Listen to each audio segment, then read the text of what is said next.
Hello, I'm Merryana Salem, aka Mary. I am a Lebanese Aboriginal bisexual woman. Hello, I'm Durr-e and Haque, aka Dea. I'm an Indonesian Pakistani non-binary lesbian. We are two writers who love movies, television, books, especially when they're gay. And welcome to GayV Club, where we'll be analysing LGBT texts that we like, that we don't like, and how we relate to these texts as gay people of colour. We're at episode 3. We're at episode 3! Thank you so much to everyone that's been listening so far. If you like GayV Club, please remember to like, subscribe, rate, leave a nice review on wherever you listen to podcasts.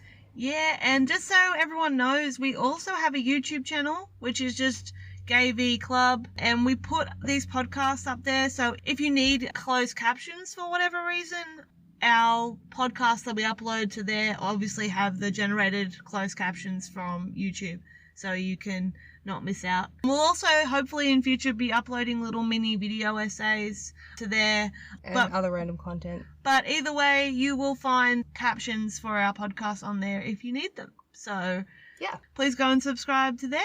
Also, as per usual, you can find us across the socials at GayV_Club on Instagram, Twitter, and you'll find out the links to our profiles in both those GayV in Club. the bios of both of those accounts. Yeah! So, episode 3. Yes. Today we're going to discuss recent biopics about LGBT historical figures and why these films often suck. In particular, we want to examine biopics from the last decade which have garnered a lot of Hollywood acclaim, how LGBT stories have become Oscar bait, and how these films end up failing to honour the legacies of these marginalised people and the communities that they represent. We'll be discussing the recent Queen biopic, Bohemian Rhapsody, and its extremely disappointing portrayal of our hero, Freddie Mercury. Boo. And the equally disrespectful film Green Book about the African-American classical and jazz musician Donald Shirley. Also, going a few years back, we will be discussing the 2014 film The Imitation Game about Alan Turing, the gay inventor of computers. And also we want to talk about the most recent biopic about Elton John. Rocketman. Rocketman! These films we've mentioned focus specifically on men. That's because this is actually going to be a two-parter. We'll be covering this topic in 2 separate episodes because there's just so much to discuss. So yeah, today's episode will be focusing on gay and bisexual men, and our next episode will examine the biopics of trans people, lesbians, and bi women. Yeah. Just before we really dive in, just a content warning, we will be discussing issues of homophobia, racism, sexual harassment and assault, drugs, substance abuse, and suicide, so please be safe and listen at your own discretion. Absolutely. Yeah, I know in the descriptions on these episodes I've been putting notices like that, but I think for this one we should really mention it. So definitely. Yeah.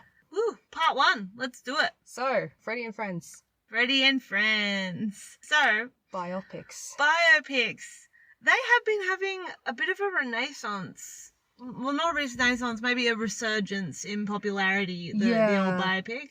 I mean, just this year, we've had Rocketman, we've got Judy coming out. There's also several I know that are in production. There's a lot in production, especially music biopics. We're talking about Bo Rap and Rocketman today, but music biopics about musicians from that era especially are being made. I know the ones for Elvis and David Bowie are in production right now. And basically, I feel like it's almost definitely because these musicians have existing fan bases, mostly from boomer audiences who are almost guaranteed to spend their money to watch these films. Yeah. For the nostalgia. It's funny, I also think about it in terms of the latest trend is to reboot things and revamp things and make sequels, mostly because it has a dependable fan base already.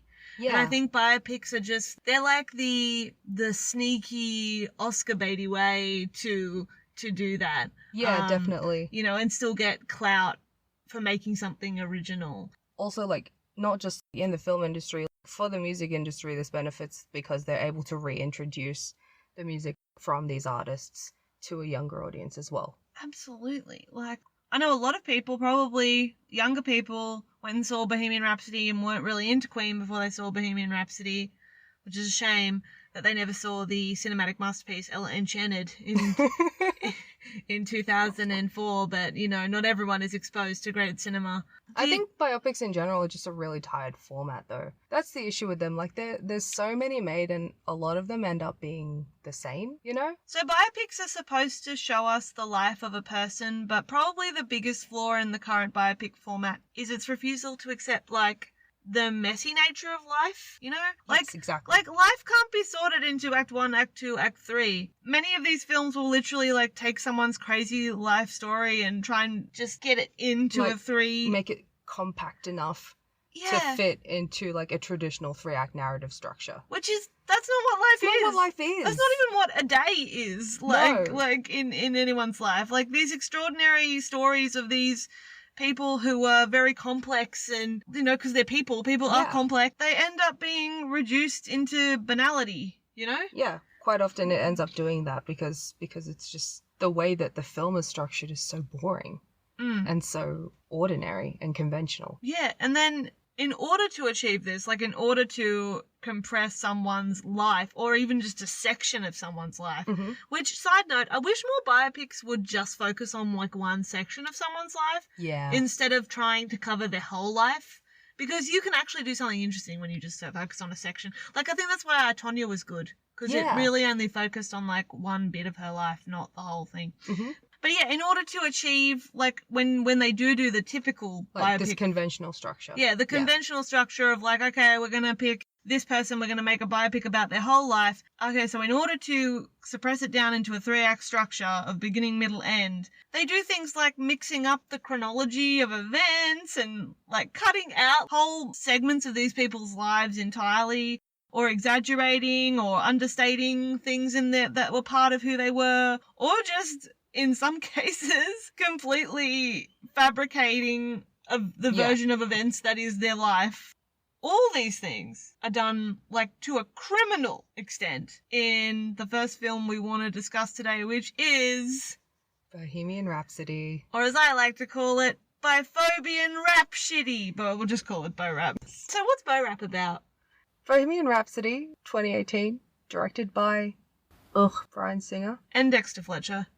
It is a movie about the career, like the rise of British rock band Queen, with a focus on their lead singer, Freddie Mercury, who is a bisexual Parsi Indian man. And yeah, I feel like from the start, we knew this was a doomed project because of the fact that it was Bryan Singer directing it. I think also you heard a lot about the issues with production as well. Like, we knew the production of the film. They were trying to make it for a very long time. Yeah, they were. The surviving members of Queen were trying to make it for a very long time. I think the fact that Sacha Baron Cohen, of all people, was on the table to play Freddie Mercury, like, should tell you just how much they didn't give a fuck about who Freddie was and his identity. But of course, Freddie was not played by Sacha Baron Cohen. Freddie was played by Rami Malek.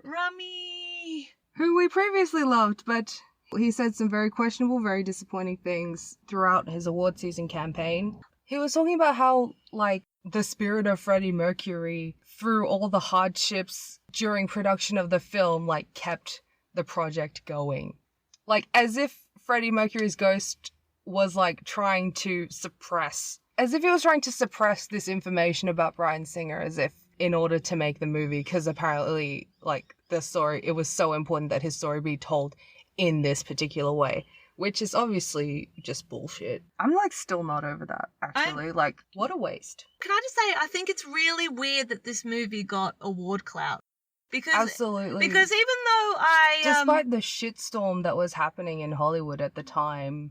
And the fact that it wasn't even a very good movie. Yeah, the only thing I knew going in was that they had been production trouble. I didn't know about Bryan Singer. I knew that Dexter Fletcher had picked up the slack in the last few weeks of production. I knew that. That was about the only thing I knew going in. So I was sort of like, maybe that'll show. Like, the first time I saw it, I had a lot of fun. That's because they use Queen music, which is just so good. I didn't feel that this movie was actually trying to win an Oscar. I felt like it was just sort of like a Netflix original, like a Netflix like the general run-of-the-mill, like, let's reintroduce our music to younger generations and also get the boomer audiences in seats. Yeah, like, and I didn't... to relive the nostalgia of their youth, you know? Yeah, and I didn't think when I came out of that movie, even though I thought, Rami's performance was good, Like, I didn't think, oh yeah, they're gonna totally, like, put him up for an Oscar for this, and I didn't think, like, this is gonna be an Oscar award-winning film. I really didn't think that. I was just like, this is just your typical run-of-the-mill, middle-of-the-road biopic. It's fun. It's just a blockbuster. Yeah, you know, but no, I am still dismayed to this day that this movie was submitted. That it even had the whole campaign. Yeah, and not only was it won so much. I was at your house that day, and we watched the Golden Globes together. That's right.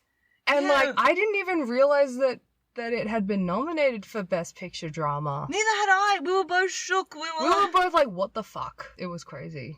Let's talk about what's actually in this movie. So, Freddie Mercury was a bisexual icon, and the biopic that came out last year by Bohemian Rhapsody, or Bo Rap, went to the trouble of actually using that word to identify him. There is literally a scene where Freddie Mercury says, I'm bisexual. He said the B word. He said the B word.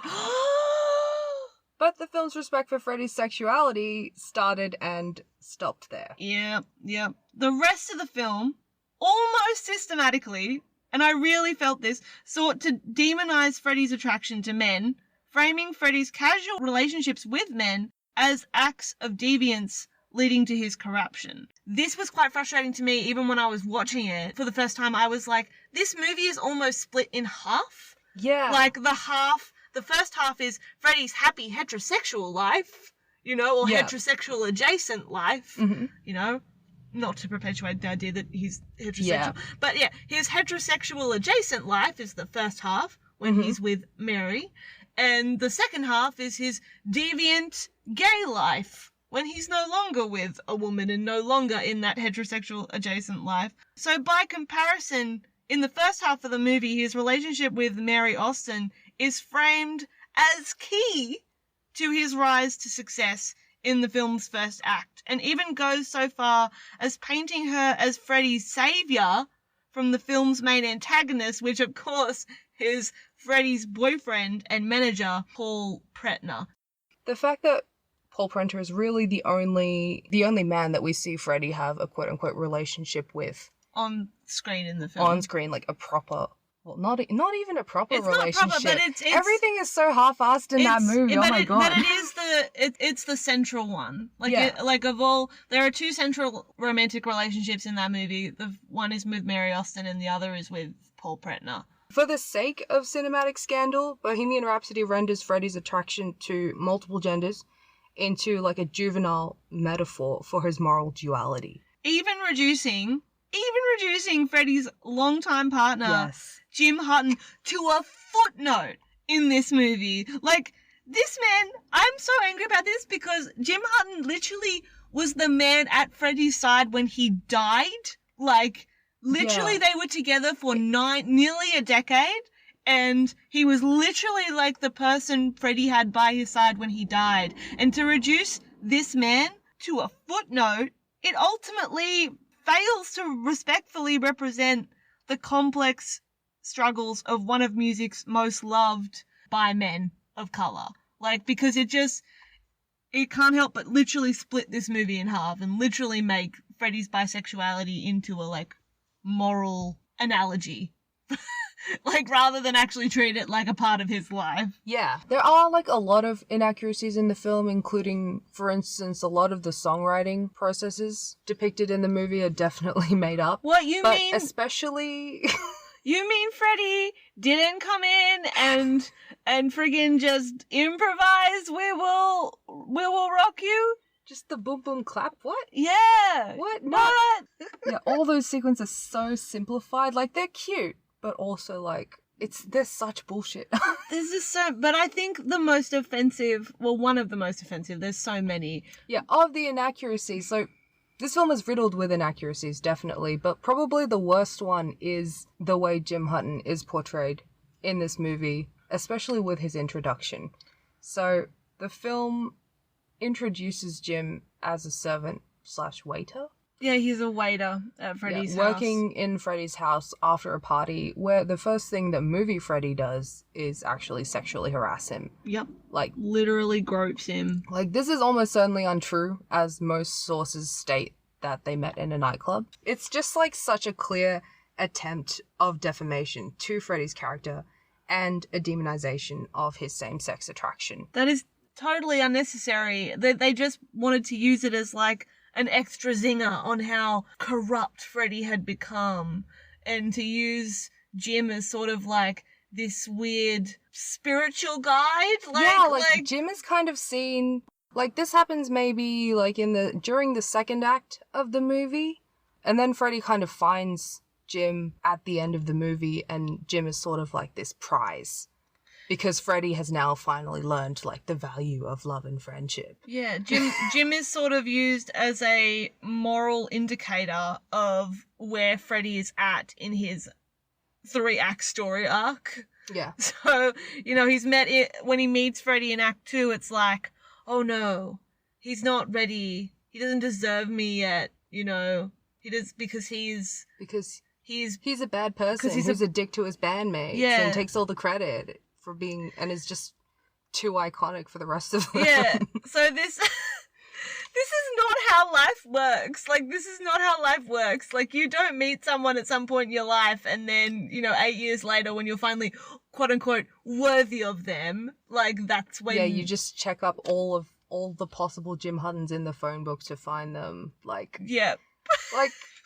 I shouldn't be laughing. It's cute as a romantic concept, but it was so corny and just so crass. And also just to do it completely inaccurate to how they were and how they met. Absolutely. And what really like grinds my gears on that is that, the Queen members would have known that. They would have known how Freddie met Jim. They would have known how Freddie and Jim were together. They were together for nearly a decade. They would have known all this. Yeah. But they made the decision to turn Jim into this, like you said, a prize. To be fair, they were also quite inaccurate in how Freddie met Mary Austin. Like, actually, Brian May used to date Mary Austin. That's how she met Freddie. Yeah. I really didn't know that. Yeah. Oh my god. So she was, like, already, like, in the social circle. But, again, like, it's kind of, like, about how they've moralized it. This is a much wider issue in the way bisexuality is being portrayed, like, in film and television.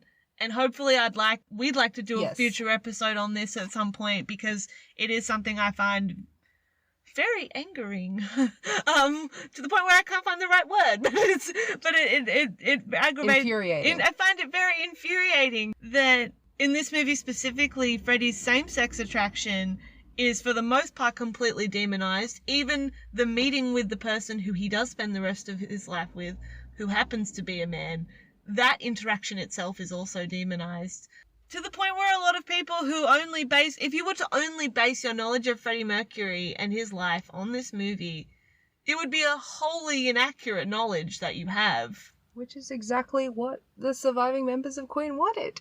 Yes, I think that. We are quite cynical about this movie. Absolutely. We are quite cynical because we firmly believe that the members of Queen made this movie with the knowledge that A, Freddie is the most interesting part of the band, so they wanted to use that, and B, but they also wanted to make themselves look good because they are the surviving members of Queen. The surviving members of Queen executive produced Bohemian Rhapsody and were reportedly on set nearly every day of shooting. They even lent some of their old costumes for production. How generous. They basically used their control to paint Freddie as just an asshole and to set themselves apart from him. And sometimes it's to a comical degree, I think. Especially that scene where movie Freddie offers his bandmates cocaine at a party, and they all the rest of them, they just politely decline and go home to their wives. They become possessed by Christian fathers, and they're insinuating that Freddie was the only one who did drugs, which we know is untrue. No, but you know what my favorite one is? My favorite one is in the scene, which I swear is in every biopic that's about a band, but there's always this scene in this movie where Freddie is like, guys, I'm gonna go solo. And they're all like, no! They're just you're breaking up the band. How could you? And in reality, in the real world, at that point in time, which I don't remember the exact year it is in the movie. I think it's the same year that the It's after Live Aid that Freddie actually goes solo. Yeah. And also all the rest of them were doing solo stuff as well at that time. By that point, they'd all already done solo stuff. So for them to have this scene that's set at the completely wrong time, where Freddie is announcing he's going solo, and they're all scandalized by it, like the thought had never occurred to them. As if it's a betrayal. It is comical in those moments, because I just think the other band members really just wanted to make themselves seem like they were victims of Freddie. They were victims of Freddie. But I also don't want to fall into the trap of saying that, like, Freddie was this perfect person either. He wasn't. No. But that's not the point. The point is that they're not really... Is that the movie very specifically demonizes him. Yeah, it very specifically demonizes him in service of uplifting the others. Yeah. Which is just not true. Like, all that stuff that happened in Germany that people talk about, all of them were doing that. You know, there are so many controversies involving all 4 members of Queen, including Freddie, including Brian May, including all of them. And the movie just decides, like, no, Freddie was actually responsible for all this. Thank God they didn't cover the whole apartheid incident when they went when the band went to South Africa. I would love to see how they pinned the whole band performing at a segregated event, like, as Freddie's fault. Like, that would have... God. Just, like, the corny way, like, after this, you know, fake betrayal, after this, like, completely fabricated, they, like, mixed and matched the history, sort of, to suit the narrative. After this whole thing, there's that whole scene just before they do the Live Aid sequence where Freddie's like, I haven't been a good friend to you guys. I've learned the value of love and friendship now. I was a dick. You guys were right the whole time. You guys deserve as much credit as I do. Imagine, like, putting those words into your dead friend's mouth. I think this is the most upsetting thing for me, is, like, they wouldn't have done this if Freddie was alive. And one thing I watched, after I saw Bohemian Rhapsody, of course, like everyone else, I was in a bit of a Queen mood, as everyone else was when the movie came out. I unearthed all these documentaries, and I found a recent one that had been made with the surviving members of the band. One of the things they said when Fox approached them about making the movie, they said, like, Freddie always told us, like, if they make a movie about us, you can do anything you want, but don't make me boring.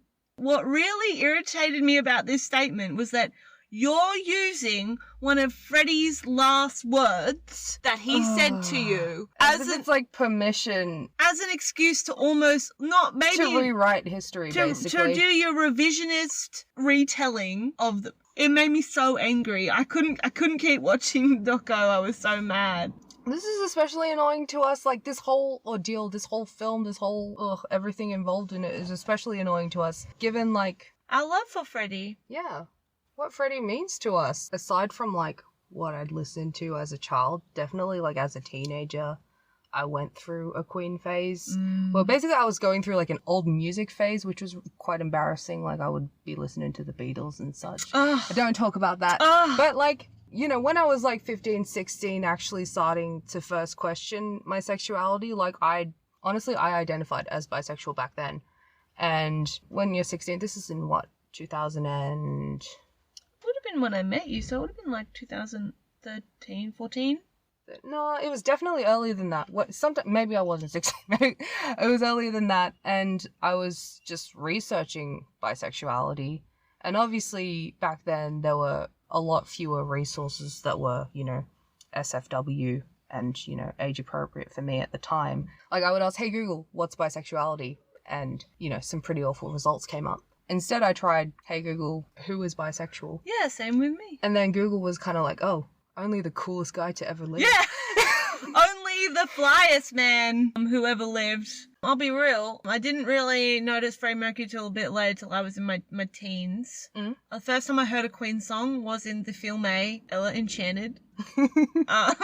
When Anne Hathaway sings Somebody to Love in one of the most romantic scenes in cinema. I love that movie. I already knew it because my dad played records and stuff. My dad I do remember my dad playing Queen, but I don't remember registering. I don't remember deliberately seeking out Queen until that movie. And I was like, I love this song. And I remember seeing it. My dad was like, that's a Queen song. And then I got into Queen. And then I think when I first read the word bisexual, I was like maybe 15 or 16 and I was Googling what it meant. And I remember at one point, Freddie came up and I was like, oh, cool, this guy, he's the lead singer of Queen. I love that song, Somebody to Love.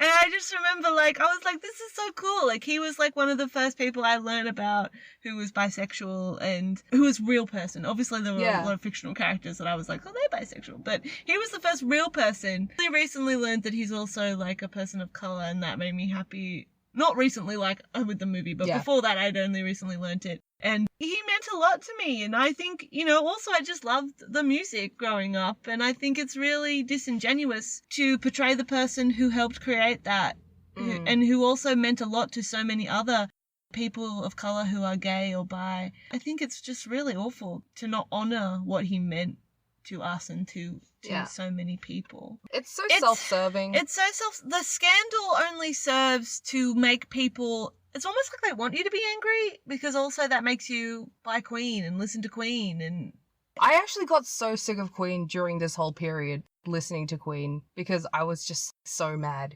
hearing it. And then it was only like Good Omens later on that made me like it, Queen again, actually. But like for the longest time, I fucking hated listening to Queen.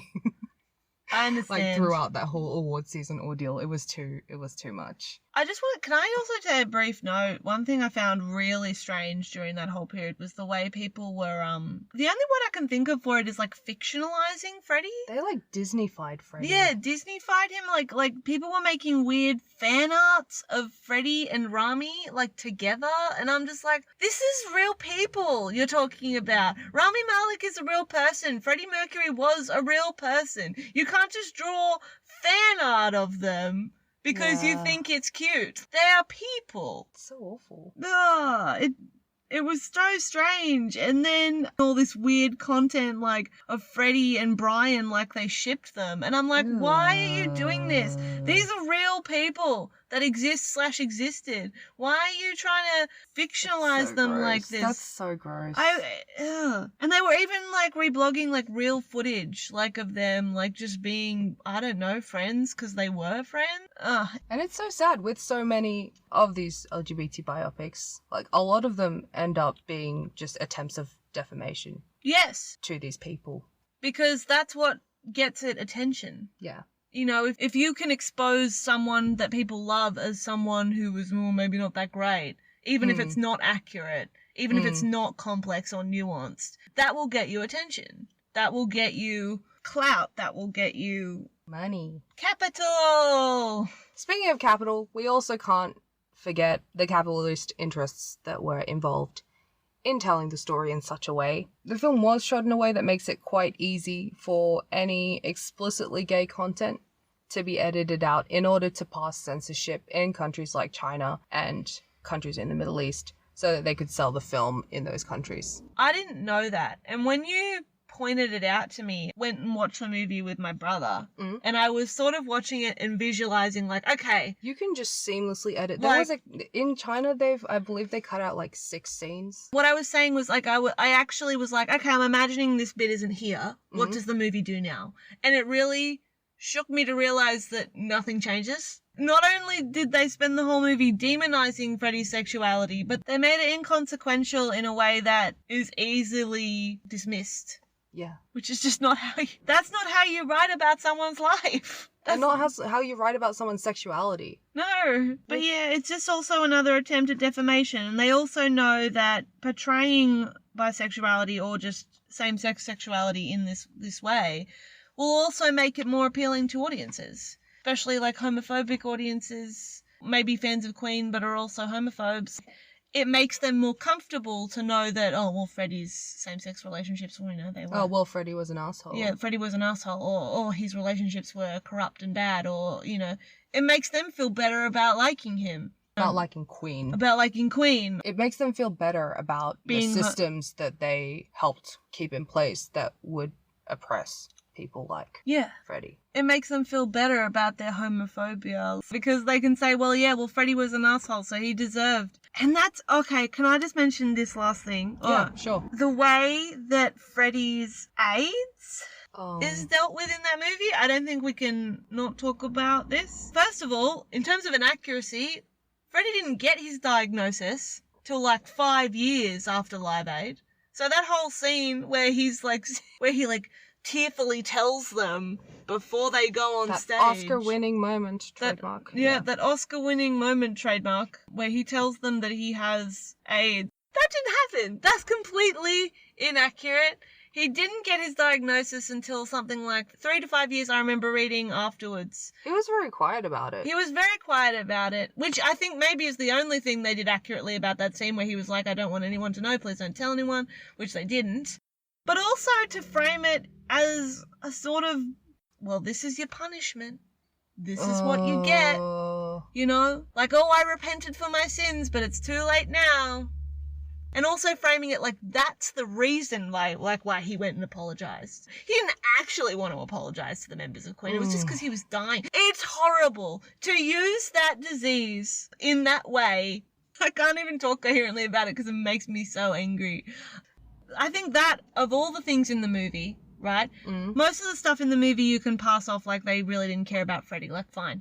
But I think in the way that was portrayed really shows they had no concern of how that would look to the LGBT community, especially older members of the community who would still remember that. To portray it in that way as this, like, moral comeuppance. It's just wrong. It's disgusting. It's disgusting. It's disgusting. So... yeah, fuck Bohemian Rhapsody. Yeah, Bohemian Rhapsody, I think it's the worst example of a biopic. You know, and I feel like I wouldn't have been as mad about Bohemian Rhapsody if it hadn't gotten the clout that it got. If it hadn't gotten all these awards. It would still be awful. It would still be awful, but at least no one would care about it. Yeah. You know, like, but because it was heralded as this great movie, because I really hate that it's technically the highest grossing LGBT film. It's what? LGBT, I say in, like, really exaggerated air quotes. That's the worst sentence I've ever heard. It actually is. The next film we wish to talk about is The Imitation Game. Alan Turing is played by Benedict Cumberbatch. It also features Keira Knightley as Joan Clark. If you haven't seen the film or you don't remember it because it is pretty forgettable, the film is set during World War II, where the newly formed British intelligence agency hires Cambridge alumni, basically just Cambridge mathematicians, to help break Nazi codes, including Enigma, which was their main coding thing that they had. It's actually very interesting if you ever want to look up all this history. It's actually quite crazy. They really do estimate that the work that Turing did with his colleagues, the war wouldn't have been won unless they had done it, unless they cracked the codes. This movie also covers Turing's life and aspects of his life, which include, of course, the fact that he was gay. Does the movie really cover the fact that he was gay, though? It acknowledges it. It deals with it in certain scenes. Unfortunately, I do watch this film semi-regularly because it's one of my brother's favourite movies. So it's on in my house semi-regularly.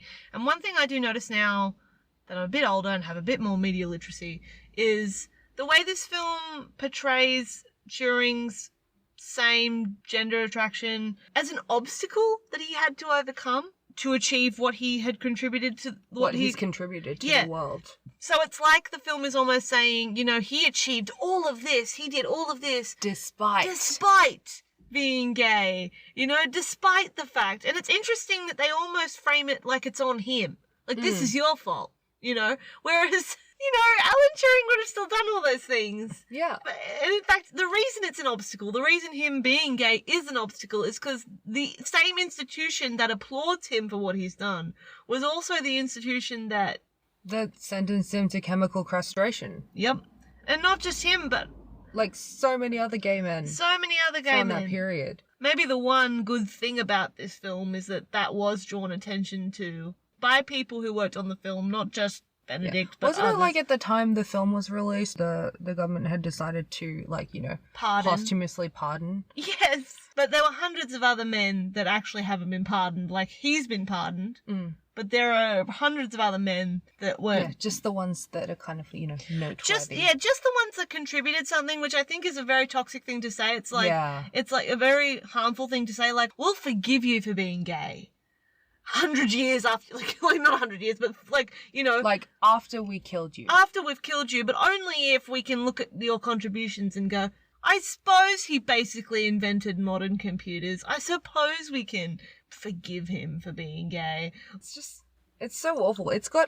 The film itself has, I feel like, especially in regards to Alan Turing's characterization in the film, as if casting Benedict Cumberbatch wasn't homophobic enough. I think especially like that casting comes into play in the decision of how they characterized him, because at the time, Benedict Cumberbatch was known for playing that kind of extremely rude asshole character. Intelligent asshole character. Yeah, the intelligent asshole who was still useful to people. Like, people still had to put up with him no matter how awful he was to them. Which I think, again, brings us back to the way that these biopics, they're a form of defamation on these people's characters. But they're also a form of going like, hey, we hated this person, but at least they did this, you know? And in that process, they're usually demonizing aspects of their life in a very bigoted way.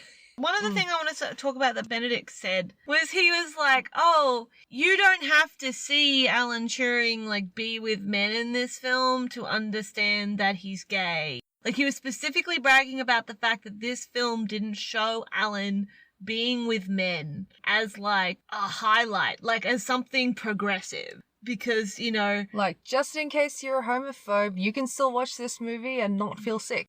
But also framing it as, like, something like, we should be grateful as gays that this movie does not show Alan Turing in a relationship with a man. Because obviously there's nothing more awful than seeing that on screen. Yeah, because we don't need to see that, you know? We don't need to see that to know that he's gay. But I think one of the biggest problems with the Imitation Game, which is also a problem we have with a lot of these biopics, is that most of the subjects of these biopics, so Alan Turing, for example, and Freddie Mercury, who I just realised as we're talking, they both died as direct, negligence of these systems to help, like, specifically them because they were gay, you know? I mean, Alan Turing's a bit more extreme. Yes. They literally killed him with the chemical castration, which was proven to, even if he hadn't committed suicide, like, a lot of people died from that treatment anyway. You know, and of course Freddie had AIDS, which they weren't willing to do anything about back then. So most of the subjects of these biopics are no longer alive because of this oppression they experienced, which means that they're no longer here to defend their narratives. They're no longer here to defend their literal lives and their life stories. Yeah, that's why you get these fabrications. As seen in Bohemian Rhapsody, we also see in the Imitation Game concerning the circumstances of Alan Turing's arrest. In real life, Turing was arrested after he was discovered to be living with his boyfriend sometime after the war. However, in the film, it has him arrested for soliciting a male prostitute. This is kind of like, in a way that, like, it's like they're trying to portray his sexuality as, like, being, like, seedier, you know? Yeah. Like, as if it's something, like, impure and, like, shameful. Yeah, and the whole film is actually framed around that arrest. The opening scene of the film is him sitting and being interrogated by the police officer about this. And the final scene of him is still talking to that police officer. The whole film is framed around this fabrication of the nature of his arrest. And, well, I remember thinking it was, like, super clever at the time. It's also framed around the Turing test itself, which is a test to determine whether something is a machine or something is human. And I just think it's really interesting in the way that this film portrays not only Alan's sexuality, but also his possible autism. I think it's very interesting that it's framed around the question of whether or not Turing was human, which is just awful. It's awful it's like is he like a computer because he's gay, or is he like a computer because he's on the spectrum? Yep. It's so offensive. It's so offensive, especially when you think about, you know, the way he died and why he died.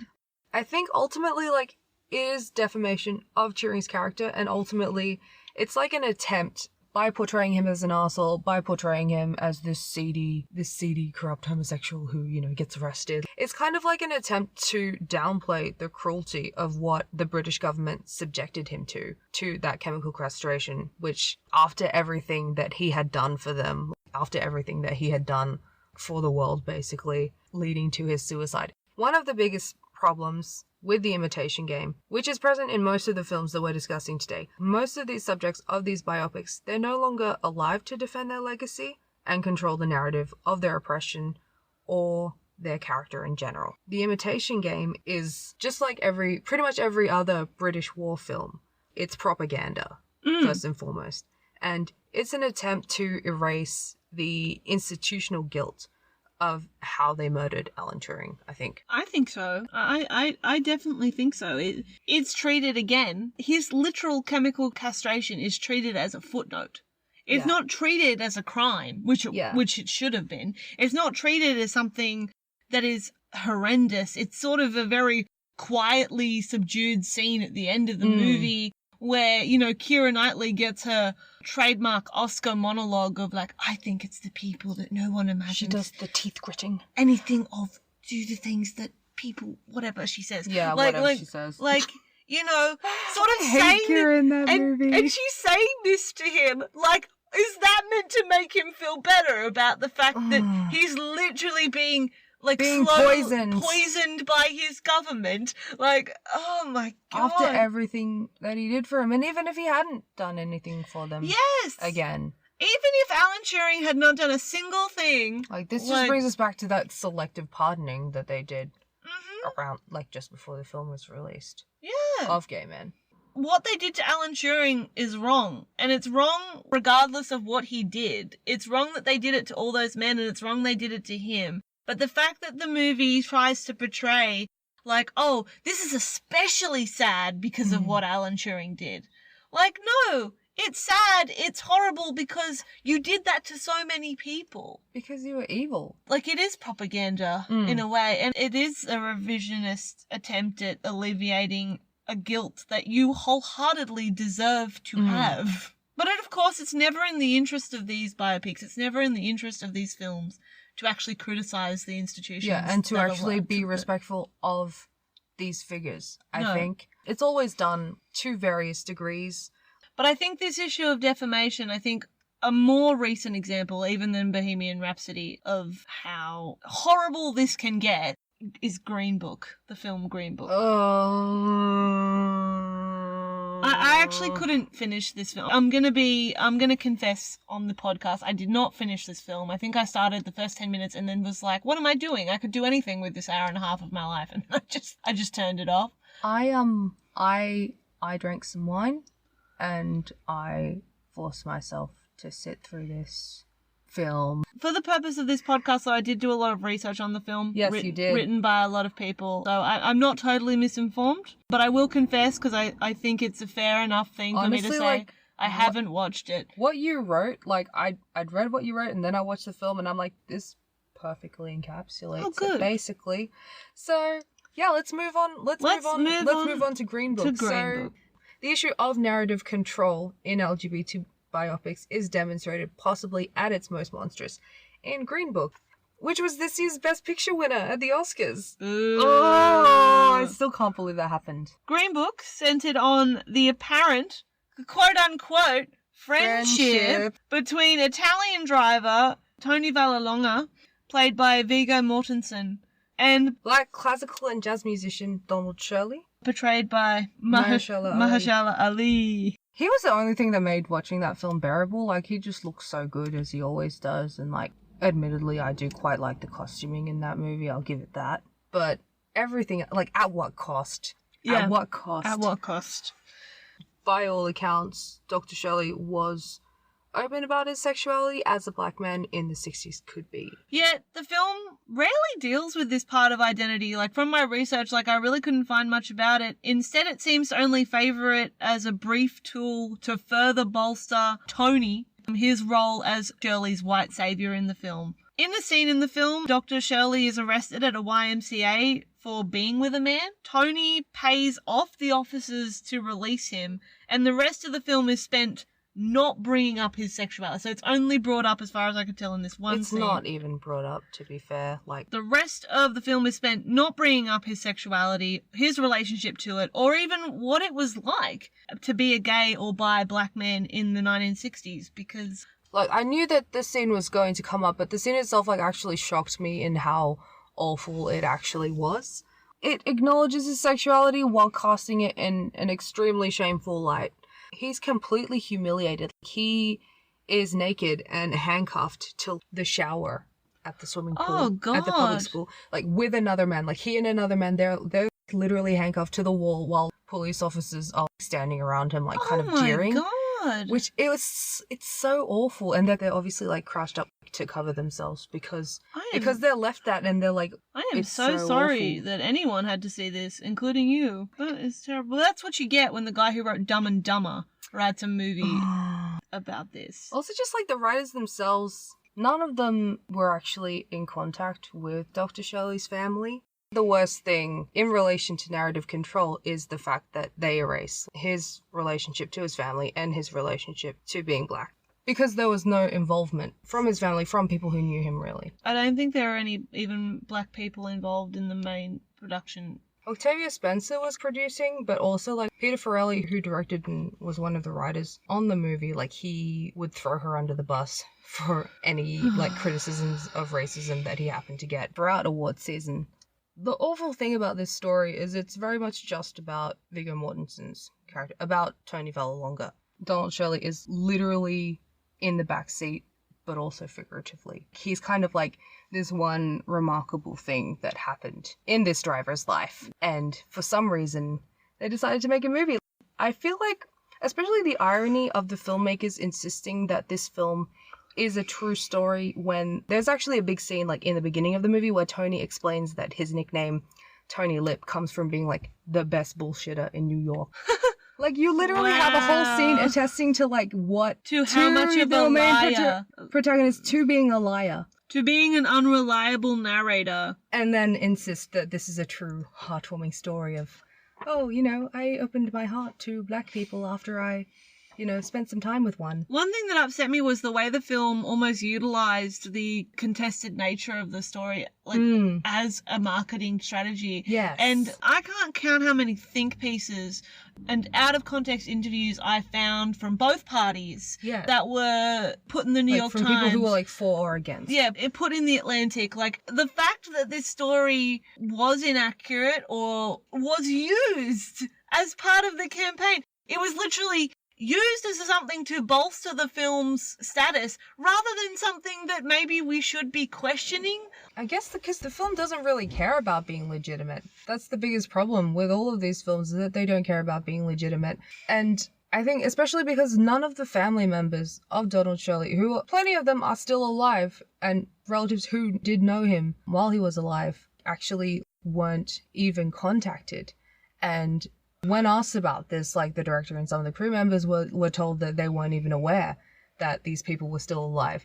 And it's so crazy because after this whole controversy, like, they were contacted, they mentioned that only Mahershala Ali contacted them to apologize for how the film turned out, like, full of all. I know, but, like, wouldn't you do that before? Actually, that is quite questionable, honestly. I still think... Do you know what it reminds me of? What? I was watching a documentary about the Social Network, or maybe it was just a behind-the-scenes thing of the Social Network, and Aaron Sorkin, who wrote he told everybody that they weren't allowed to contact their real-life counterparts until after they'd finished production. But Justin Timberlake was the only one who just did it anyway, and actually met with Sean Parker. And yeah, I don't know, maybe something similar went down on that set. They were like, you're not allowed to contact. I think just like the inception of this whole project is really weird. Like the story of basically Tony Vallelonga's son approached Donald Shirley while he was alive and asked if he was allowed to make the movie, and he refused him, obviously, because like, why would you say anything? Why would you want to make a movie about me and this driver who I had for like 6 months, who I'm most certainly wasn't friends with? Like, that's the thing, like, when the surviving family of Dr. Shirley were interviewed, they were like, no, it was like a strictly employer-employee relationship. Like, they had not been friends at all. And it's really funny, because you know how in the ends of biopics they always show, like, you know, real photos of the real-life people that they're based on? It's like, it was like, oh yeah, Tony Liv and Dr. Shirley remained friends until their deaths. But it's literally like 2 photos of them separate, because they obviously never hung out. That's pathetic. Honestly, it's just pathetic. Like, Green Book, it just fails to interrogate respectfully the legacy of a black musician whose work... It's because they didn't make it to do that. They make it because they know that the Academy loves nothing more than a white savior narrative when it comes to what they're going to award. Like, obviously there's the controversy surrounding it, but the movie itself was quite safe. Like, it was such a safe pick. I understand kind of why they latched onto it. There's so many... Doesn't make it okay. No. Like, I feel like you could pick any historical figure of colour, right? And what they do is they're like, right, we want to make an Oscar award-winning picture about this person. And what they'll do is they'll go, right, I want you to find me something in their history where they had a significant relationship to either white society as a whole or, like, a white person. And despite the fact that this might only be like a small part of their life or not really like a huge thing of their life, we will make the movie about that because that's the only way that people are ever going to relate. Because we need to be able to see it through the white lens. Yeah. We cannot possibly show these people in a way that does not appeal to white sensibility or white fragility. That's, I think, what's most insidious about Green Book other than the complete omission of his sexuality, of his blackness, of his relationship to his family. And just each of these films treat their protagonist's identity as like a set of competing elements, like as if to represent one aspect of a marginalized person's identity is to solely focus on it, like to the detriment of all else, I think. Exactly. Like as if in exploration of the legacy of Donald Shirley, a white savior is key. Or in order to talk about Alan Turing's sexuality, we simply have to make it worth everyone's time by saying that, you know, he did all these things. Talking about Alan's sexuality is not worth it unless we are also talking about his contribution to science, his contribution to engineering. Wow, these biopics really need to get more intersectional. They really need people to realize that, you know, parts of our lives are not competing, they're interlocking, they're interweaving all the time. For that intersectionality, like to show what it's like to be LGBT, to be a person of color, to be, you know, of a certain class. Of a certain class, to have like certain conditions health-wise. It's treated as if someone who is, you know, against the norm in all of these like categories of life, I guess. Yeah. As if people treat to have someone so specific like that as if it's pandering, which is so stupid. Like, what? People are like, you can't make a movie about someone who is black, who is, you know, you can't make a movie gay or bi, who is, but also might be poor or also might be disabled. Like, you can't do all of those things. Like, yes, you can, because people like that exist. And like, it's like as if to portray people like that as if it's pandering to what exactly? No, it's a matter of the fact that it's not pandering to white people. It's not pandering to not just white people, but white, just cisgendered, to the norm. Neurotypical. Well, to the norm. Yeah, to the quote-unquote norm. Yeah. Now that we've gotten all our demons exercised, let's talk about a biopic that we do like. You really like Rocketman. I like it, but you really like Rocketman. I don't know. You have to admit it's better than Bohemian Rhapsody. It is, but that's not saying much, I think. No. But I still Let's introduce Rocketman first and then we'll get into it, okay? So Rocketman is a film that came out this year. Again, something I really like about Rocketman is that it's clearly not gunning for an Oscar. Which I think you can speak to it a little bit better to its intentions. It wasn't there to appeal. Unlike the kind of audience that it was after. Yeah. And it is dealing with Elton John and his rise to fame, essentially. It's really only his early life and rise to stardom. Yeah, right up until his rehabilitation, I guess. Yeah, until he gets out of rehab. And the authenticity of Rocketman hasn't been present in the biopic genre for quite some time. Certainly not in the other movies we've been talking about today. And we believe that this is mostly due to Elton John himself being involved in the production. Yeah, like, unlike Donald Shirley, unlike Alan Turing, unlike Freddie Mercury, Elton John is still alive, and he was actually able to defend his own legacy. Unlike the clumsy revisionism and whitewashing that we see in Bohemian Rhapsody, for instance, like, Elton John's own flaws are not glossed over to such a comical degree. Like, I do think that Rocketman does the same things as Bohemian Rhapsody in terms of, like, mixing and matching certain narrative events. It fabricates some things just, like, to make it a bit more entertaining, I guess. But ultimately, it's a musical. It's a musical. So there's that. So it's very much like, guys, this is not what happened. Like, I did not go through puberty. I did not sing The Bitches Back when I was 5 years old. No. I did not go through puberty while singing Saturday Night. I did not become Taron Egerton in the span of a song. It's just done to a much less harmful degree than these other films. It's very difficult to ignore comparisons between Bohemian Rhapsody and Rocketman because it's, made by the same crew, like Dexter Fletcher, who took over directing Bohemian Rhapsody, directed all of Rocketman. It's got, similar concept, genre, set in the same time period. You can actually tell when you've watched both movies, like once you watch both, you can go back and watch Bohemian Rhapsody and you can actually pick the bits that Dexter Fletcher filmed because Rocketman has very distinctive... Yeah. Essentially all the scenes in the studio in Rocketman are filmed the exact same way as Bohemian Rhapsody. Like, you can tell he filmed those sequences. And also just the fact that Rocketman was released, like, probably just a few months after awards season this year. And, like, people were still talking about Bohemian Rhapsody, and then also they were doing promotions for Rocketman at the same time. And I remember, like, Elton John was like, no, this film is not like Bohemian Rhapsody with lip syncing. Like, Taron's actually singing. Taron is singing. There was that too. And I feel like Bohemian Rhapsody definitely influenced the way that a lot of people view Rocketman now because of how bad it was. I know. Because of the impact of it. I guess. I didn't want to watch it because I knew it was a similar production crew and I was like, I don't want to see them take a dump on Elton John in the same way they took a dump on Freddie in Bohemian Rhapsody. And it was only because you were like, do you want to watch Rocketman? And I was like, I suppose I'll watch Rocketman. Yeah, like I went to see it and I didn't think too much of the film, not going to lie. Like, there were some emotional climaxes that definitely didn't hit me when it should have. There were moments which I felt like a lot, which made me feel a lot, but I feel like they weren't the moments that I was supposed to feel that way in the movie. But basically, after the night I watched that film, I kind of spent the rest of the night thinking about how insidious Bohemian Rhapsody was. After watching Rocketman, like that's really, it reminded me of how awful it was. And that's just because Rocketman had that authenticity that Bohemian Rhapsody did not have. Like, it makes the same narrative shortcuts and cheats that Borat did, but in a harmless way. Yeah, I mean, Elton John knows that you can't really portray 40 years of his life without skipping over a few beats, which the film certainly does. But, I think there are definitely aspects of the film that I can imagine Elton John was quite happy to skip over. I'm sure he would have been happy to skip over a lot of his childhood.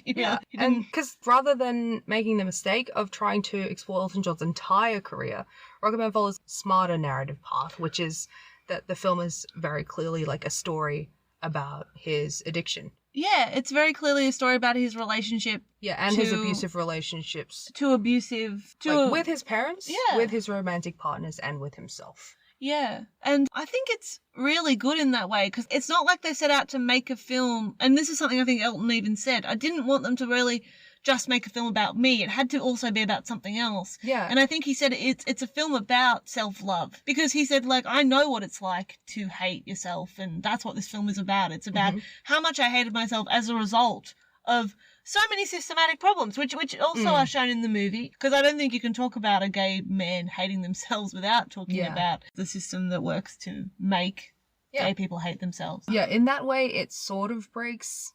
I don't think it totally breaks the conventional biopic structure, but it's definitely an improvement from the films that we've been discussing today. Like, unlike Green Book, unlike Bohemian Rhapsody, unlike Imitation Game, I think given the inherent gayness, I guess, of Elton John's iconic style aesthetic, like his existence. His existence. His existence. His sexuality is something that's unerasable from the film. Like, you can't make an Elton John film and hide that.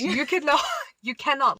There was a case in Russia where, like, we were talking about how Bohemian Rhapsody, there were 6 scenes that portrayed explicit gay content. They were cut to be shown in China. And there was a case, like, with Rocketman in Russia where, like, a local distributor cut out all the scenes containing gay kissing and or sex, which was condemned by Elton John and Dexter Fletcher. Like, they didn't want that censorship. So his sexuality is unerasable from the film, but I think regardless of this, it is difficult to ignore that while there's certainly no erasure of gay sexuality in Rocketman, there's no romance. Yeah. I guess. And I think we should also balance the statement out by saying, Elton John obviously did help make this movie, and he's telling the story he wants to tell, and he did want to make it about abusive relationships, and that's unfortunately what it comments on. It still doesn't portray his sexuality as something that it's de-romanticized. It's de-romanticized, for sure. Or at least that portion of his life that the biopic shows is that. And it is kind of a little bit disheartening that you see the only representations of gay romance in that film, like, being abusive. Yeah. Which is quite sad, as if it's connected to his misery. Like, that's obviously how you can feel when you are gay, when you are lonely, when you are vulnerable. That it is the fault of this thing. And I think the film does portray that a little bit, because I think he blames the reason why his dad hates him, like, on that a lot, because his father makes a lot of comments about, you know, don't be like a girl. And his mother, oh my God. Like, oh my God. And I did read that apparently she's actually 10 times worse than what she was in the movie. Yeah, my God. I read that he was like, I watered her down, like, in the movie. Yeah. But really? Yeah. Okay. Because I remember, like, when we were watching, we thought that, like, his parents had been reduced to caricatures, basically. Caricatures of their time, of their cruelty, like, of abuse. They weren't given any personality, I think, which I respect that narrative decision. We respect Elton's disrespect for his parents. Yeah, I mean, if you are going to make a movie of your life, like, you don't have the obligation to portray your abusers. No. In way. any kind of light. Yeah. Like, that might add sympathy for them. Mm. But, you know, that being said, I think Bryce Dallas Howard did a great job in that movie, because I truly hated, like, Elton's parents, like, as a result. I didn't know that that's what they were like. The phone booth scene was a lot. Oh. Like, a lot. Yeah. Oh, man. Also the scene when he's at dinner and they're talking about how sad they are for that girl that he married. That scene, I think, also... I love the way that's handled in this movie, like the way he married her, and it's portrayed as like part of that, like, maybe this will make me happy. You know, like maybe they're right, and maybe I should marry this woman, and maybe that's what I should do, and it just shows how incredibly unhappy like he is. He is, and also how unhappy he makes her, because obviously that's an awful way to look at anyone of any gender, like as if like, oh, maybe you're the cure for this. He doesn't let himself off the hook for doesn't. That, which is good. He literally says after that scene, he's like, Renata I shouldn't have done that, and Renata didn't deserve that, and it moves on. Like there's no like, oh, but I was sad, and oh, but I was doing this. There's no excusing it. He's like, no, that shouldn't have happened, and it's horrible. Yeah. I do think one interesting thing about this movie, and I don't know, I was talking to someone about this the other day. The thing that frustrates me about Rocketman is that while it's dealing with addiction, it doesn't really explicitly talk about mental illness, which I think is quite odd, because I think it's definitely there though. It's definitely there. Like, childhood trauma is definitely like a big thing. That's why he sees like his 5-year-old self kind of as an apparition, you know? So I don't think you have to like talk about mental illness in like a kind of diagnostic. Is that the word? That's not what I mean though. I don't mean that they should clinically sit us down and say, you don't have to take like a clinical approach, but there is a way to do it organically where it's very obviously a mental health issue. Like with his addiction, which was obviously, but addiction is usually a symptom or an extension of mental illness. It's not, it is a mental illness in itself, but it's also like, it's usually connected to other things. It's not just part of on its own. And I think it makes the connection, but I guess I'm possibly only seeing that because I recognize it like in my life, in my own experiences. Yeah. So it's quite possible for people who are, you know, lucky enough to not know what that's like. They probably couldn't identify it, possibly. Yeah, but I also, that being said, I do like the way he makes the point of how all these things are connected. The homophobia he experiences and the abuse he experiences as a kid, like they are connected to his addiction, which is also connected to his sense of self-worth. Yeah, to his sense of self. It makes these connections. It doesn't just go, well, this one thing is responsible. Also, like the way that you can see like all the microaggressions against him in the film as well. Yes. In Bohemian Rhapsody, there's this sense that you're not looking at Freddie from Freddie's point of view. You're looking at him from the outside. You're looking at him as they see him, not really as Freddie was. Like some alien. Yeah, as like an alien. As a spectacle. Yeah. As a spectacle. You're looking at Freddie as a spectacle. What I found like so emotional about Rocketman is that we are looking at the spectacle from Elton's point of view. We are looking at his life, what it was like from his perspective, and how harmful his life at so many points was actually to him. Yeah. And I think that's what, for me, the big difference is, and that comes back to Elton being the one involved in it, like in saying, like, you know, at this point I was doing this, you know, at this point, you know, when I was, that scene where he like tries to kill himself and then they just pick him up and they're like, right, get dressed, like, you know, and they get him dressed and he's at the baseball, that iconic. And it's the Rocketman sequence. The Rocketman. Where they sing Rocketman. Where they sing Rocketman. Like that, it really gives you like, oh, so the whole time he was doing this, he was dealing with all this. But we sort of forget about that. We're like, oh, because we're so caught up in Elton and how he is you know, this flamboyant, campy, extra dude. It's easy to forget like those things about him, and maybe he also encouraged it a little bit in the way that he, not to blame him, but like I think that's a big difference between Bohemian Rhapsody. Bohemian Rhapsody is a spectacle that we're meant to just go like, oh, the spectacle of Freddie Mercury, the spectacle of his sexuality, whereas Elton John sort of saying, this kind of stuff isn't a spectacle. Yeah. This is my life and this is how hard it was. And I mean, it is hard because it still in itself is a spectacle because we are watching it as a movie, but he's still trying to use the movie to make the point that life isn't just a spectacle and it's all very hard. And yeah, also I really love that Taron Egerton did such a good job in that movie of playing Elton John that many people thought he was gay and he actually had to come out as a heterosexual man. Because so many people were like, he did such a good job. He wasn't, like, clenching. I know. Do you remember I said to you, though, while we were watching, I was like, he's doing such a good job of playing a gay man. And you were like, why? And I was like, I don't know. He just seems really relaxed. Like, he just seems like he's having a good time. There is a deleted scene I found on YouTube of Rocketman. I actually really want to buy the Blu-ray so I can watch all these deleted scenes. Because I've seen a lot of, like, GIFs of them. And I'm like, what? Where are these? Because I found it not odd, not that movies about any gay person should deal with AIDS, but, you know, Elton John was at the time when AIDS was a huge issue and it was going through these communities. And Elton John even himself now runs like lots of foundations like dealing with AIDS. So I found it quite interesting that the movie didn't really, the theatrical release of the movie, I should say, didn't really deal with this in any way. Yeah, that is interesting. I thought it was quite, especially he was so vocal when, you know, about Freddie even as well. Yes. Because they were very good friends. But I saw this deleted scene on YouTube and it's set during the time just before he marries Renata. I know because he's wearing the outfit from that scene where he's with Renata in the studio. And there is two guys in the studio with him. They must be assistants. And they're talking about how, oh, Elton, have you heard, like, about the, you know, the gay cancer? And Elton just looks at them like, what are you talking about? He's like, my mum won't even let me use, like, a toilet seat because I might catch it. And he looks at Elton like, no offense. And Elton just, like, doesn't say anything. He's just sitting, like, in silence. And he's like, yeah, like, my mum is, like, so paranoid and won't let me do anything because she's scared I'm going to get it. And then the camera sort of pans down, like, Elton looks at the guy's hand, because his hand is, and he's got, like, one of the sores on his hand. And I was like, oh, so this is a scene that is, like, addressing, like, Elton's awareness, at least, of it. But I thought it was interesting that the movie the theatrical release of the movie didn't include anything, especially when it's such a huge...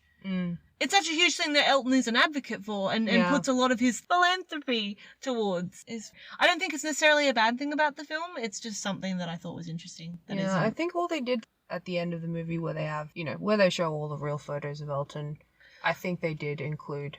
They did. That he starts a lot of... that he starts a foundation, like, from his kitchen. But that's it, really. But yeah, like I said, I don't think it's an obligation that every movie about a gay person should deal with AIDS. Because I think that's actually like a stereotype. Not a stereotype, what's the word I'm looking for? It's almost become like a weird staple. Like, you can't make a movie about a gay person unless AIDS is brought up at some point, you know? Also, I just want to talk about the meta queerness of having Jamie Bell in this movie. Yes. Of having Billy Elliot himself icon in this movie playing Elton's best friend. Oh man. No, I actually really love, like, okay, so we've kind of dissed it for not having any romance that's like not abusive in this movie, but I really like that the film kind of took the time to portray like a time in Elton's life where he was a bit in love with Bernie. And when he's singing, what's the song? Your Song. Your Song. Yeah, when he's singing Your Song in that scene when he's in the living room just, like, drafting it out on piano, and it's like he's singing it to Bernie it's really sweet. I remember watching that scene and we kept being like, bro, my gift is my song, bro. Oh my god. And this one's for you, bro. But no, I think... Bro, how wonderful life is when you're in the world, bro. You got the most beautiful eyes I've ever seen, bro. My mum and I went on this weird thing a while back where we were still going through Taron Egerton's Instagram. Okay. My mum, I haven't heard this story yet. I showed my mum Rocketman and she loved it. And we were like going through Taron Egerton. She was going through Taron Egerton's Instagram and she was showing me like stuff that he'd uploaded. And at one point there was like a partial screenshot of an email that he'd received from Bernie, like the real Bernie. Oh. That was basically saying like how much when he watched Rocketman he like cried because it made him remember like him and Elton and how like happy they were and how wonderful that and magical that time was. And he was like thank you for portraying it like our friendship like so beautifully. Aww. And I was just like, it made me really emotional. I was like, oh, that's so nice. That's probably like the most wholesome part of that movie. Yeah. That's the thing that kind of kept me happy, I guess, I think it's meant to, from though. stopping me from being like super depressed about how sad it all was, But I guess. I think it's meant to, though. Yeah, because he is, he's he's kind of like his anchor. Yeah, and that's kind of how Elton probably felt. Yeah. Like Bernie is really the best thing probably was the best thing in his life for a while. Yeah. Which is so lovely. I just love how like Jamie Bell in that scene when he leaves Elton at the party, he like kisses Elton on the cheek, and it just made me think of like in Billy Elliot when Billy says goodbye to is it Michael? Is his friend in there? I don't know. I forget. But the boy who's his best friend in Billy Elliot, when he says goodbye to his best friend and he kisses him on the cheek, I was like, I love this cinematic parallel of like of Jamie Bell just like playing characters who kisses his best friend on the cheek. It's just so nice. But Jamie Bell was just so like warm and lovely in that role. Like I really felt like, oh, Jamie Bell. Bad wig aside. Yeah, bad wig is, oh god. So many people were like trying to like writing posts about how hot he looked, but I was like, I can't see that because of the wig. But I do see that he's just, I felt like he was my best friend in that movie, you know, like, oh, Jamie Bell's my best friend too.